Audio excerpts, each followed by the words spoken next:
Single mom. Rent a home here in Southeast Raleigh? Yes. You said you've been in Southeast 25 years? Yes.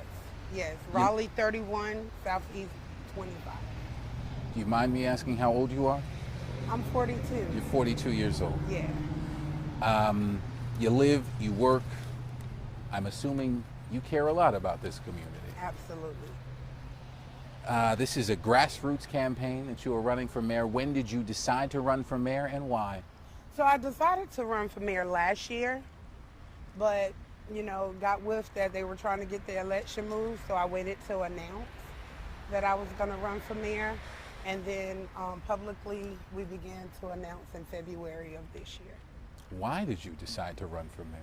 Well, as vice chair of the Wake County Health and Human Services Board, we work on all 12 municipalities.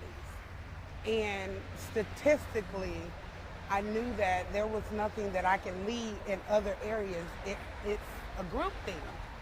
But then to put out fires all around you and your house is on fire, I just had to fine tune my focus and come in and do something about what directly affects me and the people that I love. So we have a lot of people, especially in Southeast Raleigh area, Southeast and East, that has been displaced in large numbers. But we're not receiving as many resources as we are losing. So to be able to come in and change the perspective of the people. And one thing that my passion is the broken blueprint, fixing the broken blueprint. And to be able to be one of the people who are fighting for the people, you have a direct connect. You understand the issues.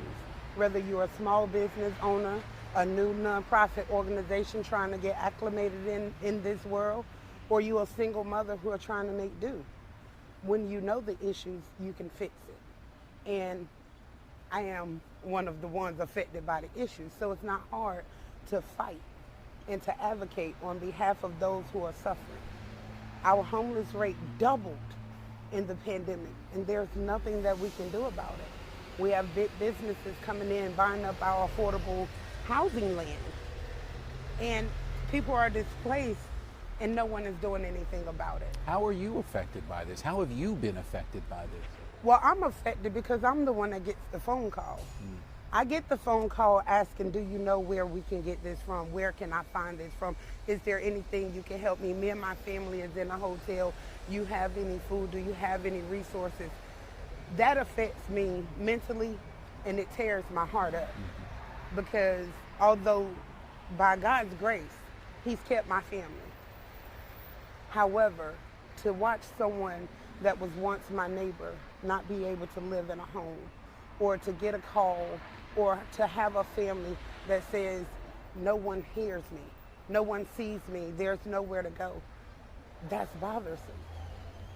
What policies are you proposing that could affect change? Well, one thing, the zoning and being able to establish new affordable housing, but the city of Raleigh owns a lot of land that we can build on and we should develop on. But also there's land up for grabs that the city can purchase so that we can have true affordable housing. Not affordable in the manipulating way that people are throwing that word around, but affordable to people who are under the 30, 50, and 60% AMI.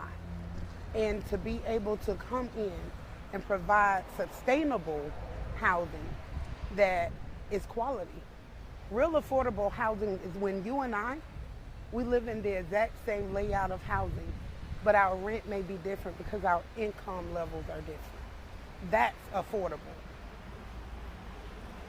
It certainly sounds like the people who live in these neighborhoods in Southeast and East, you hear what they're going through. You are a very good listener. Yes. You know the issues. What would you say to someone who says, look, it's going to take more than a listener. We need someone with the governing experience to lead the city, especially a city of this size? Well, what I would like people to understand is a career politician is not what's needed right now in this moment. We need someone that knows the city, that has the heart for the people in the city, and a doer. I will listen, but I'm also a doer. That's why my phone rings so much. When I'm on this board, I'm a doer. I'm just not in a room to say I was in that room. When I'm in that room, you're gonna know I'm in that room. I'm gonna ask questions and I'm gonna advocate. And one thing that I'm very strong with is fighting for you, even when you don't know you need the fighter in the room. So I'm gonna continue to do that. We need an advocate and an organizer that could pull together, because a lot of issues, mental health, things like that, that people are fighting for, some of that is out of the city's jurisdiction. But people don't know that because they're hurting and they just want somebody to help. But I'm willing to be that advocate that sits in a room and partner with the county to say, hey, this is what we are getting and this is what we can do, and let's come together and do it. You want to back up, Paul, and get a little two-shot action? Mm-hmm. Then you found out about the municipal election date change and all that stuff. Mm-hmm. You said you pushed it back. So when did you officially come out?